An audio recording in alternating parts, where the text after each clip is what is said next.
In this series of videos with what we used to call a Swiss ball, now it's called just a physio ball or an exercise ball, I'm going to show you my top favorite exercises to do with these, both for balance, core strength, trunk mobility, all right? And so these are good things to do for a variety of conditions, everything from an ankle sprain to back pain.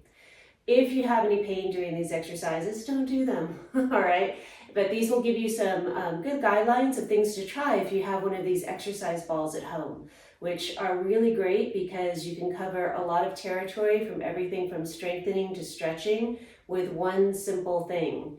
So the first exercises are going to be in sitting, and so I'm going to show you first bouncing on the ball and then some pelvic tilts and some hip range of motion, which is also going to move the lower back. The exercises should be done with bare feet because your feet may slide around on the floor otherwise.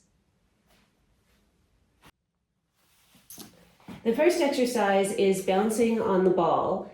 Her arm position right now is on her legs. A lot of people like to put the hands here, but that actually makes it easier for you to balance. Also, if you put your hands on the ball and do the bouncing, it's also going to make it much easier. So for bouncing on the Swiss ball, you want to, or I'm going to call it the Swiss ball because that's what I was brought up with. You're going to bring the arms slightly out to the sides. So go ahead and just oscillate up and down a little bit on the ball. And I'm looking for good hip, knee, foot alignment. You don't want to bring your knees together.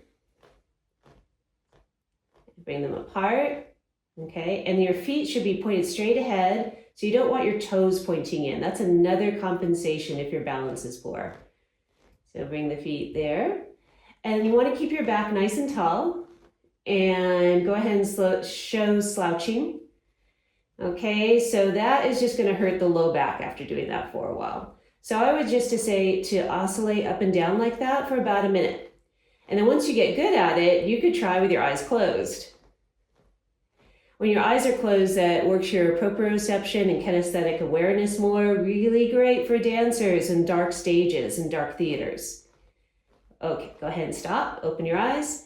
Now, you can do the same exercise with 1 foot down and 1 foot up. And so you're just going to slightly lift 1 foot up off the floor and bounce, trying to keep your back straight and tall. A common compensation for this one is to bend to the side a little bit. So you want to make sure that the back is straight and tall and you're not slouched. Also, the knee that's up in the air, frequently I see it bending inward. Okay, so make sure hip, knee, foot alignment is maintained on both sides and that the foot that's on the floor isn't turning in. Bring it straight. Yeah, go ahead and take a second to correct. Yes. Okay, so you want to feel full foot contact with the floor. Go ahead and stop a second. Bring the foot farther away from you that's on the floor. There you go. And now try the bouncing out there. That's going to be a little bit too difficult. And so go ahead and stop. Right, you want the foot directly underneath the knee. Okay, when you do this single foot and 2 foot down exercise. So again, a minute on each side on that one.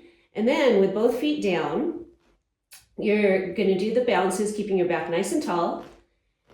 And you're slowly bring your arms up to the side. Slowly. Bouncing, bouncing, bouncing, bouncing, keeping the back tall. And then slowly lower the arms and resist the urge to slouch on the way down. So you can do the arms slowly up and down 10 times.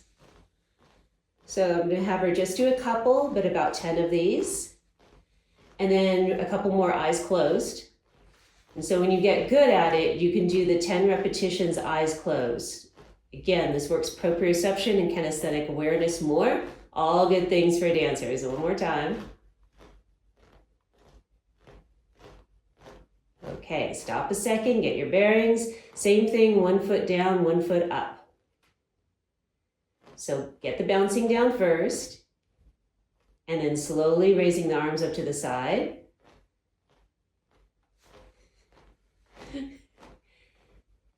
Good. And then once with your eyes closed, once you get better at this, eyes closed, keeping the foot flat on the floor. Yes, stop a second. So you can see on that one, her foot was moving around a little bit. That's what you want to work on correcting, that your foot maintains full contact with the floor as you're doing the bounces. Try the other side. Bouncing up and down. It's important to do both sides. And then raising the arms up together. And again, you're keeping hip, knee, foot alignment as you go. The foot that's on the floor stays flat with full contact. That's going to help you with your adagio. It's going to give you stability. And then one side's closed. Keeping the bouncing, yeah. Long arms. Okay. Okay, so the other compensation is go ahead and lift your arms up overhead with bent elbows. This is what I see a lot. It's easier to do if the elbows are bent when you're moving your arms up and down, so make sure that your arms are straight and long as possible, and that will make it a little bit harder. Okay, now same thing, bouncing, doing one arm and then the other. So doing the bouncing with one arm and the other, that's good. She's keeping her back straight and tall. Do that arm again and show the compensation of side bending with it.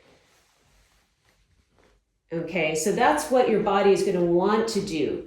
Resist the urge. And then the other side, so you're going to alternate right, left, keeping your back straight and tall. So you're not compensating with side bending. One more time each side. And down. And the other side, keeping the bouncing going on. Yes, the first two are easy, and then keeping the bouncing going is hard. Okay, now try single leg. So one leg down, one leg up. Get your bearings first. Yes, you have to engage your core, so sucking in your stomach is a good thing to do.